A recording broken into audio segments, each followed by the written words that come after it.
दिल्ली में 3000 test per day पर million. England में भी 3000। इंग्लैंड सेकेंड हमारे साथ है, इंग्लैंड में भी 3000। अमेरिका में 1300 टेस्ट पर डे पर मिलियन। रशिया में 2300 टेस्ट पर डे पर मिलियन। पेरू में 858 टेस्ट पर डे पर मिलियन। पूरी पृथ्वी के ऊपर सबसे ज़्यादा टेस्ट आपकी दिल्ली के अंदर हो रही है। कोरोना वॉरियर्स को हमने एक कॉन्फिडेंस दिया कि सारी सरकार तुम्हारे साथ खड़ी है, सारा देश तुम्हारे साथ खड़ा है, आप मेहनत कर रहे हो, हम आपकी मेहनत को सलाम करते हैं। आप लोग अपने जीवन को संकट में डाल रहे हो, हम उसको सलाम करते हैं। अगर भगवान ना करे, खुदा ना करे, कल को आपको कुछ हो गया तो आपको 1 करोड़ रुपए की सहायता राशि सरकार देगी। ये 1 करोड़ राशि भी मुझे नहीं लगता पूरी दुनिया के अंदर किसी भी देश ने या किसी भी राज्य ने ऐसा किया होगा। दिल्ली सरकार का ये हमने कर दिया, झूठ बोल रही है दिल्ली सरकार। केंद्र सरकार का ये हमने कर दिया, झूठ बोल रही है केंद्र सरकार। समाज ने, पूरे दिल्ली के 2 करोड़ लोगों ने जिस तरह से मिलकर इस पूरी महामारी के दौरान मदद करी है, इतनी समाज सेवी संस्थाएं, इतनी डॉक्टरों की संस्थाएं फ्री में मदद करी। एक वो स्टेप 1 है, स्टेप 1 करके एक NGO है, उन्होंने पैसे नहीं लिए हम लोगों से, काफ़ी दिनों तक फ्री में। एक और कई सारी NGO ने, डॉक्टर्स की NGOs ने मदद करी, रिलीजियस ऑर्गेनाइजेशंस ने, अक्षरधाम मंदिर ने मदद करी, राधा स्वामी सत्संग ने मदद करी, जैन धर्मशाला वालों ने मदद करी, बहुत सारे लोगों ने मदद करी। और तब जाके ये बहुत सारे लोगों की मदद का नतीजा है। कोरोना की सिचुएशन सबसे ज़्यादा डिफ़िकल्ट दिल्ली के अंदर थी, पूरे देश में। जब भी हम इसको कंपेयर करें तो इसको ध्यान रखें, क्योंकि जब फरवरी और मार्च में देश में कोरोना शुरू हुआ था, किसी राज्य में 1 केस था, 2 केस था, इसी तरह से आते थे। तो कोरोना अपने देश में तो हुआ नहीं, बाहर से ही आया कोरोना। तो उस वक्त जिन जिन देशों में कोरोना बहुत ज़्यादा हो गया था, जैसे इटली है उन दिनों में, लंदन है उन दिनों में, इन कुछ देशों में बहुत ज़्यादा हो गया था कोरोना। तो वहाँ रहने वाले इंडियंस ने भारत सरकार को कहा कि भाई हम अपने देश में वापस आना चाहते हैं। भारत सरकार ने निर्णय लिया कि स्पेशल फ़्लाइट्स का अरेंजमेंट करके हम उन देशों में जहाँ कोरोना ज़्यादा है और जो इंडियंस आना चाहते हैं उनको भारत में वापस लाया जाए। अच्छी बात है, दिल्ली देश की राजधानी है, तो वो जितनी भी फ़्लाइट्स बाहर से आई उसकी 80-90% फ़्लाइट्स दिल्ली में उतरी वो। और उन दिनों में नया नया था कोरोना, किसी को कुछ ज़्यादा ज्ञान नहीं था, तो तब तक कोई प्रोटोकॉल नहीं थे, कोई ICMR की गाइडलाइंस नहीं थी, कोई क्वारंटाइन नहीं था, कोई आइसोलेशन नहीं था। तो 22 मार्च का एक लेटर है जो हमारे हेल्थ सेक्रेटरी ने सारे DMs को भेजा हुआ है। उसमें लिखा हुआ है कि पिछले 1 महीने में 32,000 यात्री बाहर से आए हैं, और वो 32,000 यात्री बाहर से आके दिल्ली के अलग अलग कोने में फैल गए हैं। उनको आइडेंटिफाई करो। अब तब तक मेरे ख्याल से 18 मार्च के आसपास केंद्र सरकार की गाइडलाइंस आई थी कि भाई जो बाहर से लोग आ रहे हैं उनको क्वारंटाइन करो, तब उसके आसपास ही आई थी। तो ये 22 मार्च को दिल्ली की हेल्थ सेक्रेटरी ने एक चिट्ठी भेजी सारे DMs को कि भाई ये 32,000 लोग, इनकी लिस्ट आप लोग एयरपोर्ट से लो और उनको चिन्हित करो। और उनको अब 32,000 लोगों को चिन्हित करना तो लगभग नामुमकिन सी बात थी। ये 32,000 लोग उन देशों से आए थे जहां बहुत ज़्यादा कोरोना था। तो आप सोच सकते हो कि इनमें से कितने सारे लोग ऑलरेडी कोरोना से संक्रमित होंगे।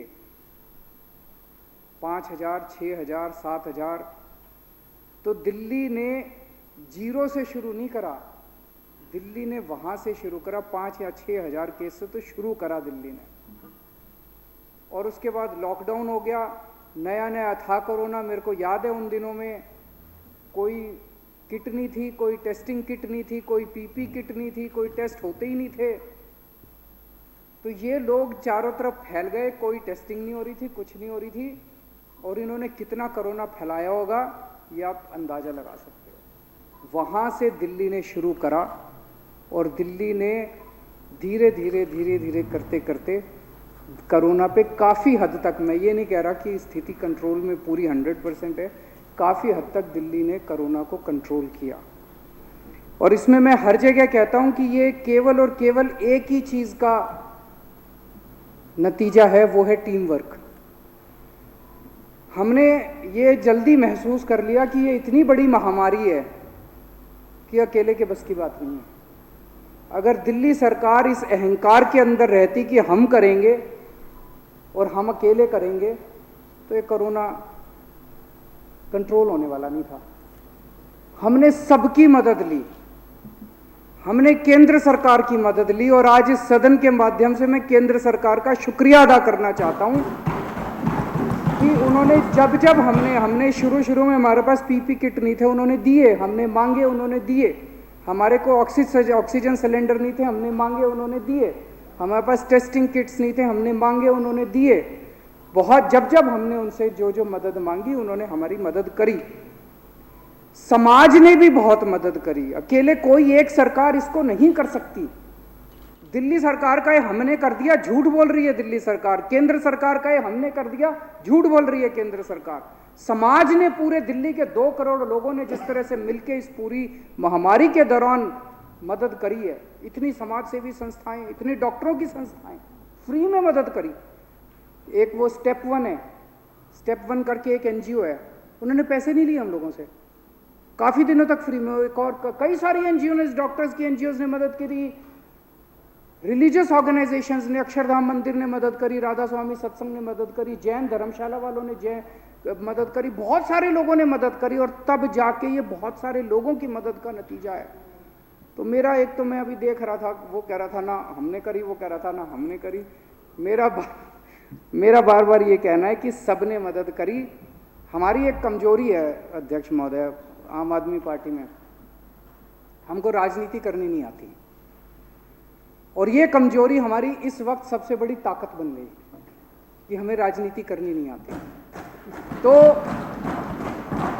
कोई कहता था केजरीवाल झूठ बोल रहा है, इसने ठीक कर दिया दिल्ली को, हम कहते थे हाँ जी उसी ने कर दिया। कोई कहता था नहीं इसने कर दिया, हम कहते थे हाँ जी उसने। मैंने कहा जी सारा क्रेडिट सबका, जिम्मेदारी सारी मेरी।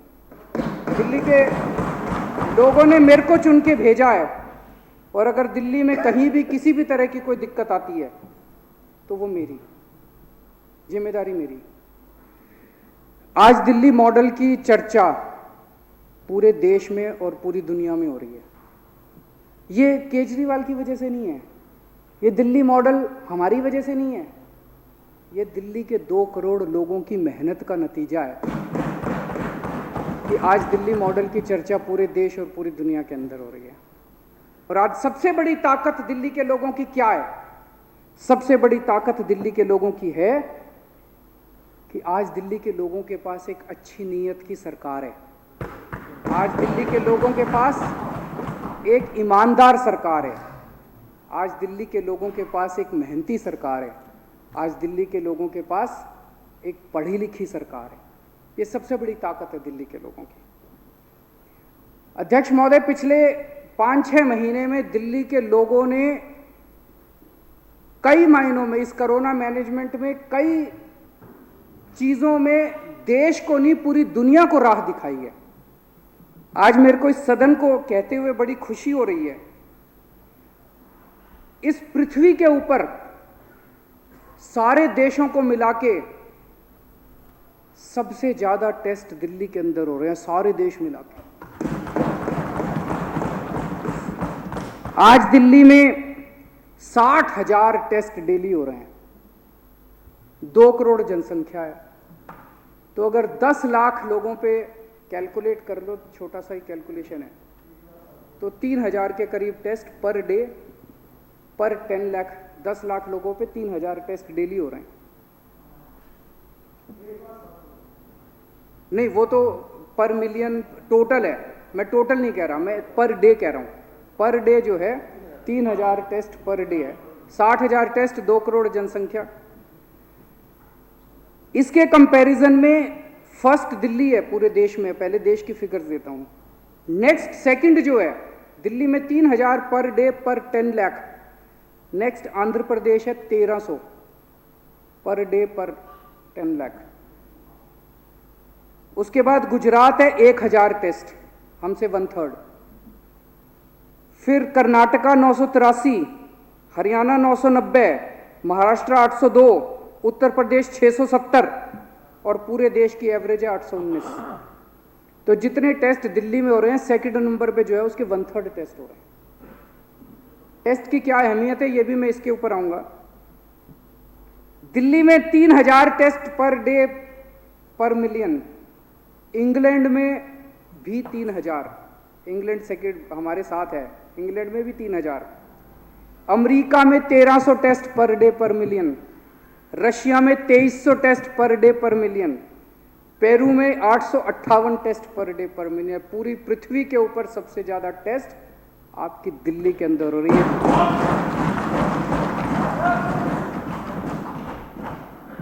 अब तक हम 21 लाख लोगों के टेस्ट कर चुके हैं।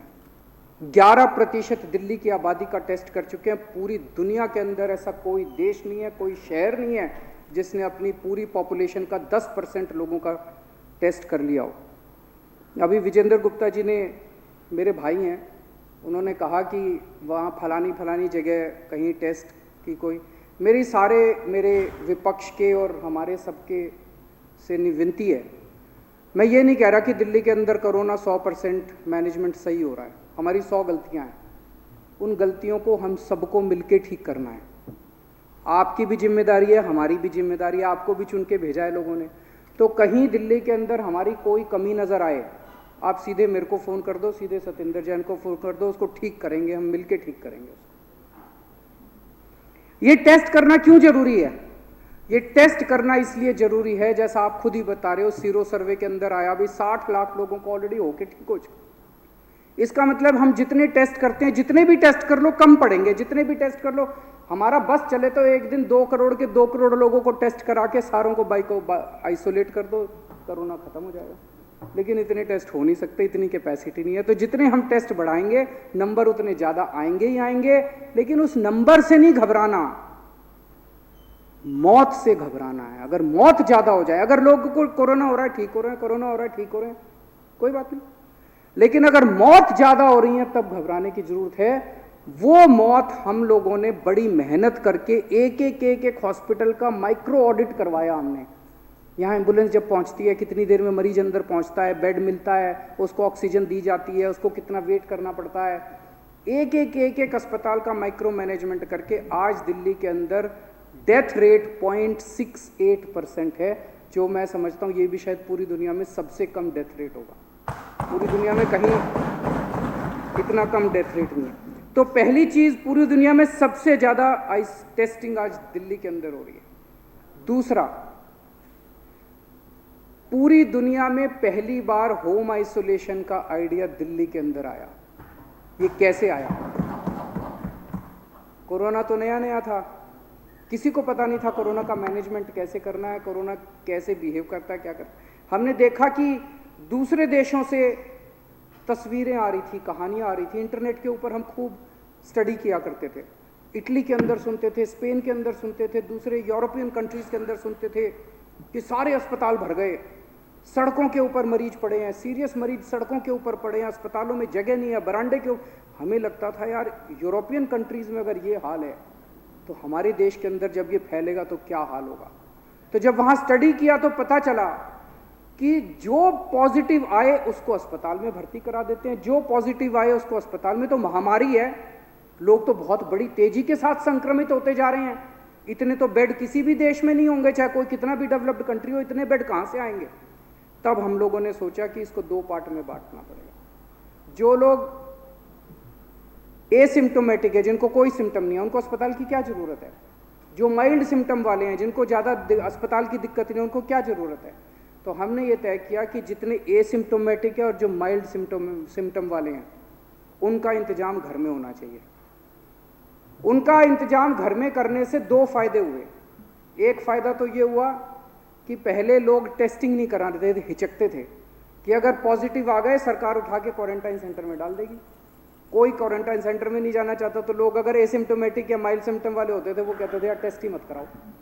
अब जैसे ही हमने कहा होम, आप अपने घर में ठीक हो जाओगे। और इसका सबसे बड़ा उदाहरण था, बचपन में कहते थे ना माता हो गई, माता होती थी, कहते थे ना माता हो गई, तो माता होती थी घर में, मम्मी जो है वो एक अलग कमरे में कर देती थी सारा इंतजाम। माता भी बड़ा संक्रमित बीमारी होती थी। तो अगर घर के अंदर पता चल जाए तो घर वाले बड़ा अच्छा इंतजाम करते हैं अपने उसका, आइसोलेशन वगैरह का सारा। कुछ लोग कहते हैं घर के अंदर सबको फैल जाएगा, सबको नहीं फैलेगा, बाहर फैलेगा सबको। अस्पताल वाले उतना अच्छा इंतजाम नहीं करेंगे जितना घर वाले अपना अच्छा इंतजाम कर देते हैं। तो उससे हमने करके इनका इंतजाम करा। रोज सुबह शाम डॉक्टर फोन करता है, उनसे पूछता है कि भाई हाँ ठीक ठाक हो, टेम्परेचर कितना है, ऑक्सीजन कितनी है, ऑक्सीमीटर उनको दिया। और उनके आज मैं आपको डेटा देना चाहता हूं, अभी तक 1,15,254 लोगों का हम घर पे इलाज कर चुके हैं। 1,15,254।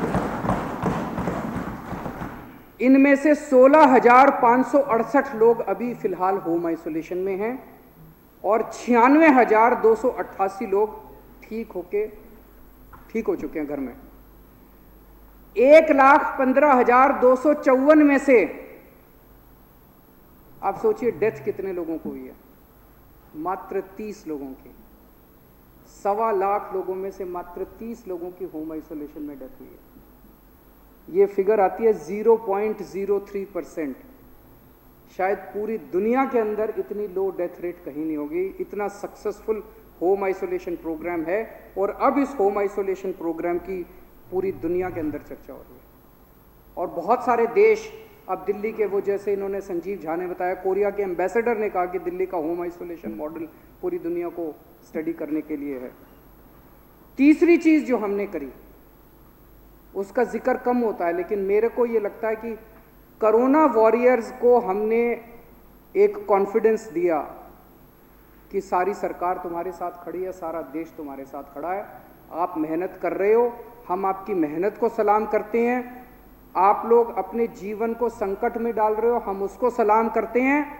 अगर भगवान ना करे, खुदा ना करे, कल को आपको कुछ हो गया तो आपको 1 करोड़ रुपए की सहायता राशि सरकार देगी। जब ये अनाउंस करा तो डॉक्टर्स को, नर्सेज को, इन सब लोगों को एक कॉन्फिडेंस बना कि सरकार हमारे साथ खड़ी है।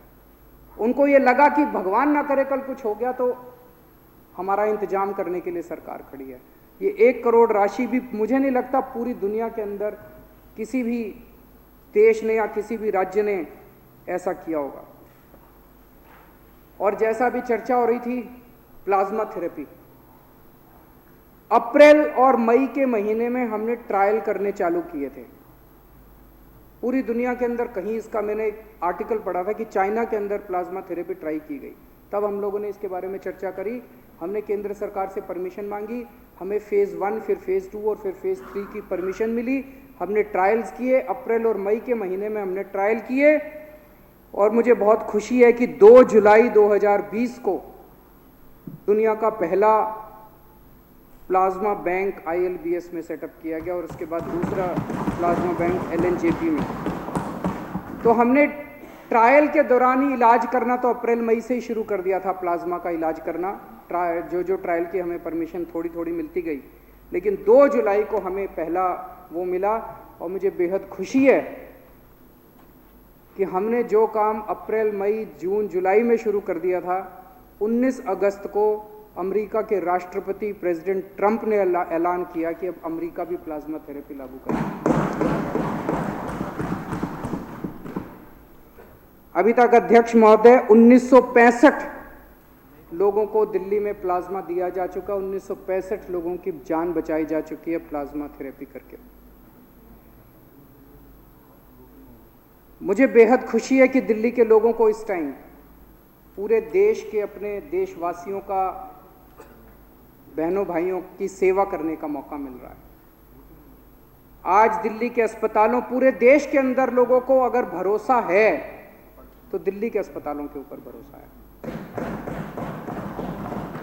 पूरे देश भर से, सरकारी अस्पतालों में भी और प्राइवेट अस्पतालों में भी, राजस्थान से लोग आ रहे हैं, मध्य प्रदेश से लोग आ रहे हैं, उत्तर प्रदेश से लोग आ रहे हैं, झारखंड से लोग आ रहे हैं, बिहार से लोग आ रहे हैं, पंजाब से लोग आ रहे हैं। और 26 जुलाई के बाद का डेटा है मेरे पास, अभी तक हम 5,264 दिल्ली के बाहर के मरीजों का इलाज कर चुके हैं। दिल्ली को इस बात का फ़ख्र है कि हम लोग अपने पूरे देशवासियों का इस टाइम सेवा कर रहे हैं, सबका हम इलाज कर रहे हैं। लेकिन मैं ये भी उम्मीद करता हूं कि ये कोरोना महामारी हम लोगों को एक सीख देगी। आज दिल्ली ने इतनी जल्दी टर्न अराउंड करा क्योंकि हमने 5 साल के अंदर दिल्ली के स्वास्थ्य के सेक्टर में इतना इन्वेस्ट किया था।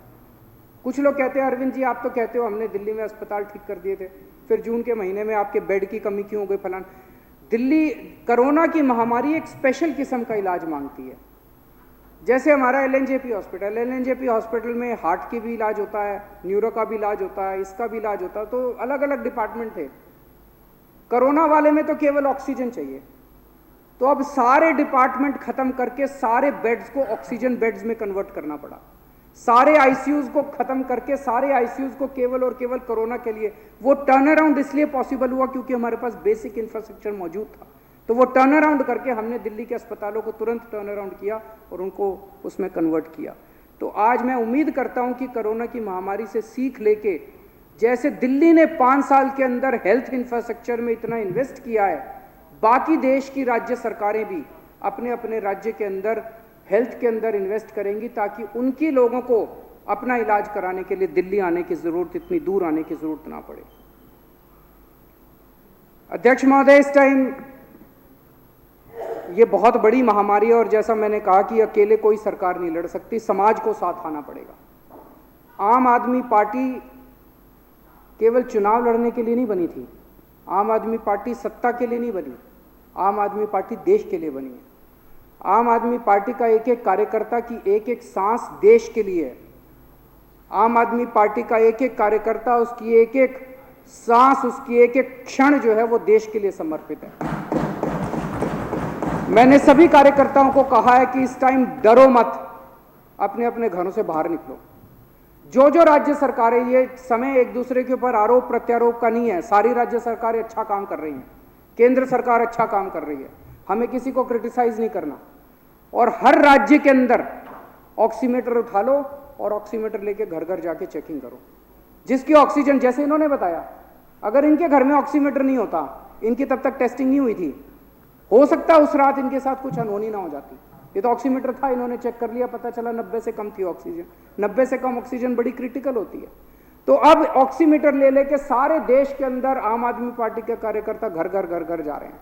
अगर किसी की ऑक्सीजन कम हो तो उसको अस्पताल ले जाके उसको ऑक्सीजन दिलाने में मदद कर रहे हैं। ये भी मुझे लगता है, जो ऑक्सीमीटर का कोई कह रहा था, जिस स्केल के ऊपर ऑक्सीमीटर का कैंपेन चल रहा है, ये तो आम आदमी पार्टी का नाम गिनीज बुक के अंदर आना चाहिए। इतने बड़े स्तर के ऊपर आ गया ऑक्सीमीटर का कैंपेन, शायद किसी ने नहीं किया होगा इस पृथ्वी के ऊपर। तो अध्यक्ष महोदय, ये समय बड़ा कठिन समय है। मानव जाति के इतिहास में इतनी बड़ी महामारी कभी नहीं आई। बस एक ही चीज़ ध्यान रखनी है, इस वक्त सारी राजनीति परे करके सबको मिलके संगठित होके इंसानियत के लिए काम करना है। अपनी सारी ईगो भूल के, अपनी सारा अहंकार भूल के, सारा सब कुछ भूल के सबको मिलके काम करना। बहुत बहुत शुक्रिया।